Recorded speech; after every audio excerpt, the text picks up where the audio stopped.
What if the secret to the housing crisis was actually right in front of us in underutilized big box retail? When we talk about curbing urban sprawl and building up and not out, you live around a train station, you can expect to see construction, you can expect to see density because thousands of people want to live in those areas. One of the most promising opportunities is right here in front of us: suburban retail retrofit. In today's video, we're going to be meeting with a developer. We're going to be going on site to a location and chatting about how we can take these underutilized pieces of retail, like big box stores, and turning them something much more creative, like mixed-use housing. To understand this opportunity better, we reached out to Ryan Eidick, who's both a professor at the University of Alberta and involved in the development industry. So let's say, for instance, we want to put up some residential in an area like this. What could that look like? Well, a bunch of things. I mean, we're standing in vacant land right here, and say what you want about living next to the highway or to White Mud Freeway, but people do it on the other side. So, I mean, it could be a couple things. One is adding some residential to the vacant spaces, which could happen. You could also redevelop some of these buildings that have been, 50, 60 years old already that might need to be rehabbed. It might be easier just to build kind of a mixed-use tower in them. Those are kind of the two ways that we're seeing it, but definitely opportunities to add residential to these towers or these sites, and I think that's kind of the next phase. And this land is like already serviced, already ready to go. It would be much more turnkey compared to... 100%. There's lots of parking, as you can see.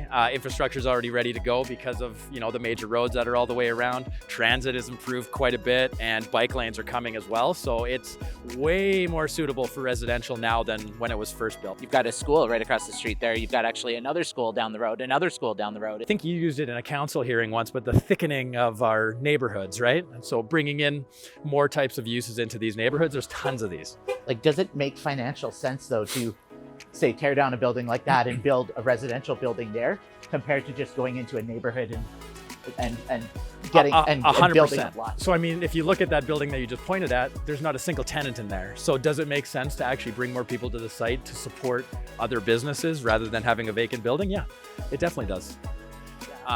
I don't know. Things are just, it's changing so rapidly, and people aren't afraid of living like in apartment buildings, in mixed use situations as much as they used to. And like, it's expanding well beyond just simply being in downtown or White Ave or whatever. Like, this is an opportunity.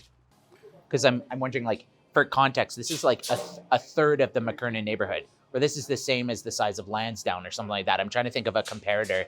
It's hard to visualize what this could mean. Yeah, let's do that. I think that's fascinating. So 3 hectares. So many dwellings per hectare. Per net residential hectare, yeah. So then units, you multiply that by the 2.7, which is the Stats Can average. Okay, so we're talking 400 people there. Yeah. That's a minimum, right? Yeah. So that would be like 400 people on that site is fairly low. Like, we're talking one apartment building. But if you mix use everything, you're talking about like thousands of people that could potentially come on and be absorbed. Yeah. So this is the first one that's sort of come to council as like rezoning a previously underutilized commercial space. Do you think in future we're going to see more of these? Definitely. So I can tell you within the next year, we'll probably be bringing 2 that are actually introducing residential uses as part of its like purpose. But the 2 that we're bringing forward are like actual residential towers going into a space. So one is on Parsons Road. The Rona building has been converted into like small scale retail. So they put a banquet center in there, a daycare, and then a bunch of small businesses. Like, now what they're looking at doing is, I mean, here's a quick little example. So what they've got is, this is the former Rona building, and all of the rest of that site was parking lot. Wow. So now what they've done is they have development permits for these 2 buildings to build office. So they've converted that into retail, office. They have a gas station going in on the corner. And now what they're trying to do is introduce 2 residential towers on the site as well. So does this require more municipal servicing or upgrades? Like, is this a big cost to the city to develop land like this? No. First of all, if there are upsizing requirements, that's developer front-ending that.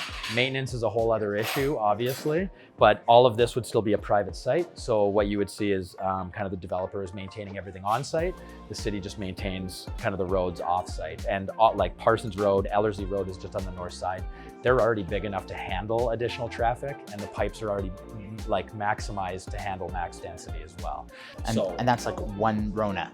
This is one Rona And we building. probably have like 100 buildings like this across the city. We were just on a site, the Whitemud Crossing site, like right next door is an old Lowe's site, and the Lowe's is closed now. Like that's starting to happen with these kind of smaller power centers. This is just as good as new land because the infrastructure is already there to support it. So it's got sewage, it's got water, it's got electrical, and it's closer to where people already are. You don't have to bring, like with suburban development, you're putting the people in first, and then you're bringing the commercial on once there's a critical mass. Here, there's already commercial, there's already people living around here. You're just adding more people to an area to support the businesses that are struggling. Right. So it's close to transit, it's close to services. It sounds like a win-win-win. It does sound like a win-win-win to me, yeah. And I mean, these aren't close to transit when you think of transit only as a train. But bus transit is, Bus transit, absolutely. There's bus stops all the way around this site. Obviously, the pedestrian infrastructure always gets improved. The city's always putting in new bike lanes and that kind of thing. Like, do you want to flip to the other site too? Because there's lots of strip malls with vacancy right now too. They're everywhere. So this whole strip mall That's complex right. here, and this is like 1.5 kilometers to the Century Park LRT. That's exactly right. With dedicated bike lane that the city has put in and the bus. There's a bus that goes down 106 straight to the train station too. That's right. Yeah. And this is all medium to high density. It's all residential. exactly. So this is somewhere that they may want to put in a higher density development. They want to introduce residential because like you're still kind of lacking one component on here, right? Literally everything is right near this site. So it makes, in my opinion, makes more sense to introduce residential at higher densities in areas where you already have the critical infrastructure to support them. Yeah, I mean, this is a dream, a huge parcel of land like that. Like, I mean, and many examples like this throughout. And I guess as from the taxpayer's perspective, this is just straight uplift. This is straight uplift. This is just more cash to the city tax base and a greater sustainability for the taxpayer across the city by using underutilized land like this, because there's no additional servicing cost to the city. Am I reading that correct? You are reading that exactly right. It's interesting, like we grew 100,000, and I'm gonna link to it, but Andrew Knack just had a great blog about our how the city has grown, and we've grown 100,000 people over the last 2 years.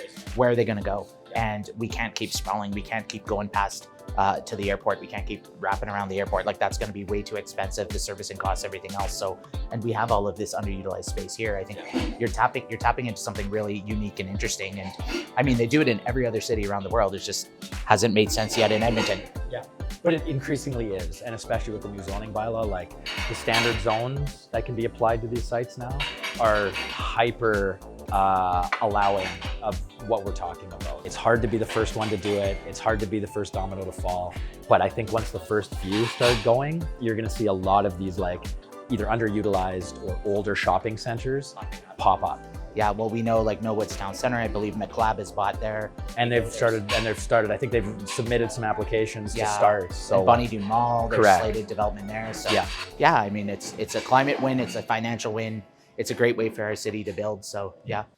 So if you want to see more creative housing solutions right here in our own city, reach out to your city councillor. Visit michaeljanz.ca/housing to learn more about how we can turn parking lots into homes for people.